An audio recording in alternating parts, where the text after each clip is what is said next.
দেহের অধিকারী একটি মানুষ। তার চুলগুলো ছিল ঘাড় পর্যন্ত প্রলম্বিত, হালকা হালকা কোঁকড়ানো। তিনি যখন চুলের ভিতরে তৈল দিয়ে আছড়াতেন মনে হতো মৃদুমন্দ ঢেউ দেখা যায়। তার কপাল ছিল চওড়া, ভ্রুগুলো ছিল জোড়া ভ্রু, ধনুকের মতো বাঁকা। চোখের পাতাগুলো ছিল ফুটন্ত গোলাপের গোলাপি রঙের এক একটি পাপড়ির মতো। তিনি কখনো বা যখন চোখের পলক ফেলতেন মনে হতো মৃদুমন্দ বাতাসে গোলাপ পাপড়ি যেন দোল খাচ্ছে।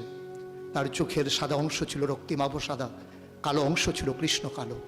তার নাকটা ছিল খাড়া, নাকের ছিদ্রগুলো ছিল ছোট ছোট। নাকের নিচে ছিল সরু চিকন গোঁফ, গোঁফের নিচেই সেই গোলাপি রঙের ঠোঁট। তার ঠোঁটগুলো যখন কখনো বা মুচকে হাসত, গোটা পৃথিবীর মানুষ অবাক বিস্ময়ে দেখত গোটা পৃথিবীতে যেন বিজলি চমকিয়েছে। তিনি কখনো বা যখন এই রাস্তা দিয়ে হেঁটে যেতেন, 1 মাস পরেও কখনো যখন সাহাবা হাঁটতেন, তার গায়ের জান্নাতি গন্ধ তারা পেতেন।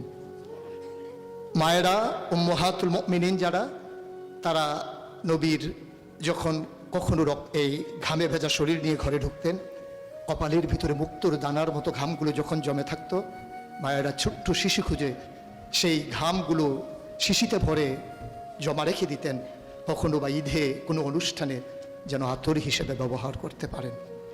এ সুরত ধারণ করা কোনো মানুষের সাধ্যর বাইরে।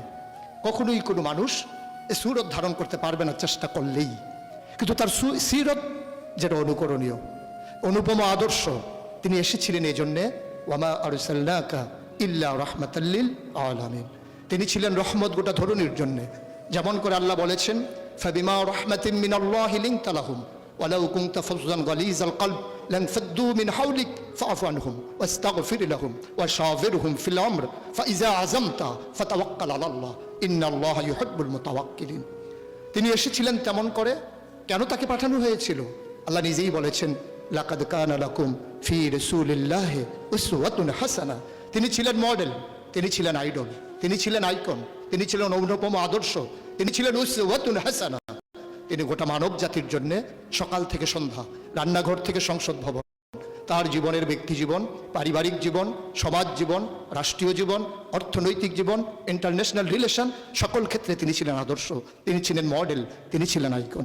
১বিংশ শতাব্দীর সূচনা লগ্নে দাঁড়িয়ে গোটা পৃথিবী যখন ঝঞ্ঝা বিক্ষুব্ধ, গোটা পৃথিবীর মানবতা যখন আজকে ভুলণ্ঠিত, আজকে শুধু মুসলিম নয়, গোটা মানুষ যখন আজকে অপর মানুষের ভোটের নিচে পিষ্ট হচ্ছে তার জীবন, মানুষগুলো যখন আজকে রক্তে রঞ্জিত হচ্ছে তার গোটা দেহ, সেই ফিলিস্তিনের দুধু মরুভূমি আজকে যখন আমার কিশোর ভাইয়ের রক্তে রঞ্জিত, সেই ঝিলাম নদীর পানি আজকে যখন স্বচ্ছ স্ফটিকের মতো আর নেই, কাশ্মীরের ভাইয়ের রক্তে যখন রঞ্জিত, পার্শ্ববর্তী আরাকানের মুসলমানেরা আজকে উখিয়ার সেই টেকনাফের তাঁবুর নিচে তারা যখন মানবেতর জীবনযাপন করছে, আজকে বারবার মনে পড়ে সেই নবীজির কথা। তিনি যদি আজকে আসতেন কোনো একটা ভূখণ্ডে, আমরা যদি দৌড়ে দৌড়ে তার কাছে যেতে পারতাম, ওটা মানবতা যদি বলতে পারতাম মুক্তি চাই, স্বাধীনতা চাই, ভোটের নিচ থেকে জীবন চাই, তিনি হয়তো আঁকড়ে ধরে বলতেন এখানেই শান্তি, চলে এসো উদখুলু ফিস সিলমি কাফা, তাহলেই তোমাদের জন্য প্রশান্তি, তাহলেই তোমাদের জন্য মৃত্যুর, স্বাভাবিক মৃত্যুর গ্যারান্টি। কখনোই আর ঝঞ্ঝা বিক্ষুব্ধ পৃথিবীতে তোমাদেরকে বুক পেতে দিতে হবে না বুলেটের সামনে। যদি এমন হতো, আমাদের কথাগুলো যত কোরআনের কথার মতো, ওয়ামান আহসানু কাওলাম মিম্মান দাআ ইলাল্লাহ ওয়া আমিলা সালিহান ওয়া ক্বালা ইন্নানী মিনাল মুসলিমিন, আমাদের তাগিদ জুতে হতো এমন, উদখুলু ফিস সিলমি কাফা, ইসলামে পরিপূর্ণভাবে চলে আসো। আমরা যদি সে কথা থেকে দূরে সরে আসতে পারতাম, আফাতুমিনুনা বিবাযিল কিতাব ওয়া তাকফুরুনা বিবায, কতই না সুন্দর হতো।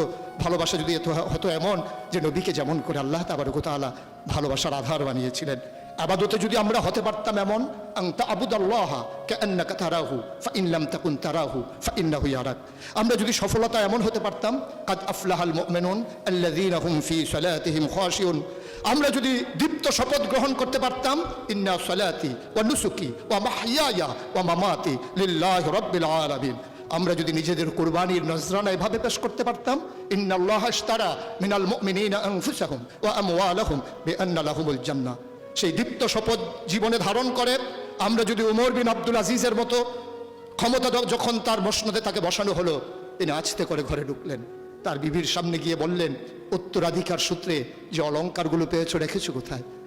অলঙ্কারগুলো কাঠের বাক্সে ভরে যখন তার সামনে এনে দেওয়া হলো, বলছিল এর ভিতরে আমি রক্তের গন্ধ পাই, এর ভিতরে আমি বাতিলের গন্ধ পাই, সুতরাং এই অলঙ্কার তোমার না, এই অলঙ্কার আমাদের জন্য গোলার কাটা, জাহান্নামের শাস্তির কারণ।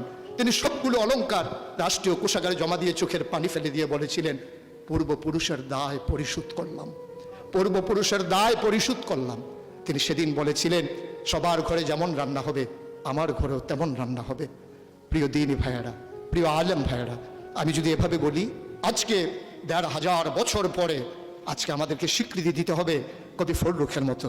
তিনি বলেছিলেন, কোরআনের নূর বুকে পুড়ে নিয়ে দাঁড়ালে যখন মরুর পথে, মহাবেদনায় দেখলে মানুষ ভাসছে পাপের কলুষ স্রোতে। সে কি অনাচার, সে কি বেবিচার, বিভৎস ক্রূর আখি বিলীন, ভয়াল ঘৃণায় ন্যাক্কার শতাব্দী পথে রাত্রি দিন। আসুন সবাই মিলে এই ঝঞ্ঝা বিক্ষুব্ধ পৃথিবীকে একটু ফুলময় করে দেই, একটু আনন্দঘন পরিবেশ করে দেই। ভবিষ্যৎ প্রজন্মের জন্যে আমরা একটা সুন্দর পৃথিবী বিনির্মাণ করি। আর এই সুন্দর পৃথিবী বিনির্মাণে ওলামায়ে কেরামের নেতৃত্বে যে সংগঠন আপনাদেরকে সামনে টানছে, হেরার দিকে নিয়ে যাচ্ছে, যে হেরার রশ্মির আলোতে আপনার জীবন, পরিবার, রাষ্ট্র, গোটা বিশ্ব, মনে রাখবেন, আপনি কখনোই বাংলাদেশের সন্তান নন, আপনি বাঙালি নন, আপনি বাংলাদেশি নন। আপনার আসল পরিচয় ইন্নানি মিনাল মুসলিমিন, আমরা মুসলমান। ভূখণ্ডগতভাবে আমরা বাংলাদেশি, ভাষাগতভাবে আমরা বাঙালি।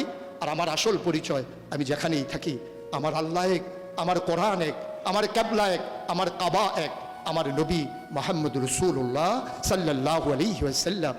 তার নেতৃত্বে যেমন করে ১৫০০ বছর আগে মানুষগুলো একই পতাকায় ঐক্যবদ্ধ হয়েছিল, আজও তার রেখে যাওয়া আদর্শের ভিত্তিতে আসুন সকল ভেদাভেদ ভুলে সবাই এক হয়ে যায়। কওমি, সুন্নি, আলিয়া, নানান দলে বিভক্ত না থেকে আমরা সবাই মিলে বলি, আমরা একই মায়ের সন্তান। সেই মা যদি হয় হাওয়া, সেই মা যদি হয় ইব্রাহিমের স্ত্রী, আমাদের জন্য যার মা, তাহলেই আমরা মনে করি আমরা একীভূত হওয়া সম্ভব।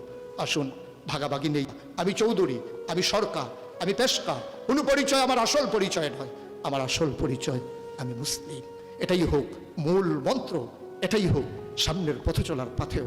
তাহলে এই মজলিস সার্থক হবে, তাহলে এই পথ চলা সুন্দর হবে, তাহলে এই সময় দেওয়া কাজে লাগবে। আশা করি সে অনুভূতি নিয়ে আমরা এগিয়ে আসছি। আমরা নিজেদেরকে বিলিয়ে দিতে চাই জাতির বিনির্মাণে, আমরা নিজেদেরকে উৎসর্গ করতে চাই সুন্দর পৃথিবী নির্মাণে। তাহলে এই সার্থকতা, তাহলেই সুন্দর। আমরা তো নিকৃষ্ট কোনো জীব নই, আমরা আশরাফুল মাখলুকাত, মানুষ। মানুষ হিসেবে বেঁচে থাকতে চাই, শির উঁচু করে, কখনোই অবদমিত হয় নয়, বাতিলের কাছে মাথা নত করে বাঁচার চাইতে, যেমন করে বলেছিলেন, শিয়ালের মতো ৫০০ বছর বাঁচার চাইতে সিংহের মতো এক মুহূর্ত বেঁচে থাকাই, এটাই হচ্ছে পুরুষত্ব, এটাই হচ্ছে বীর মুজাহিদের পরিচয়। আসুন আমরা বীর মুজাহিদ হয়ে দুনিয়া থেকে বিদায় নিয়ে নেই। আল্লাহ তাবারক ওয়া তাআলা সবাইকে কবুল করুক।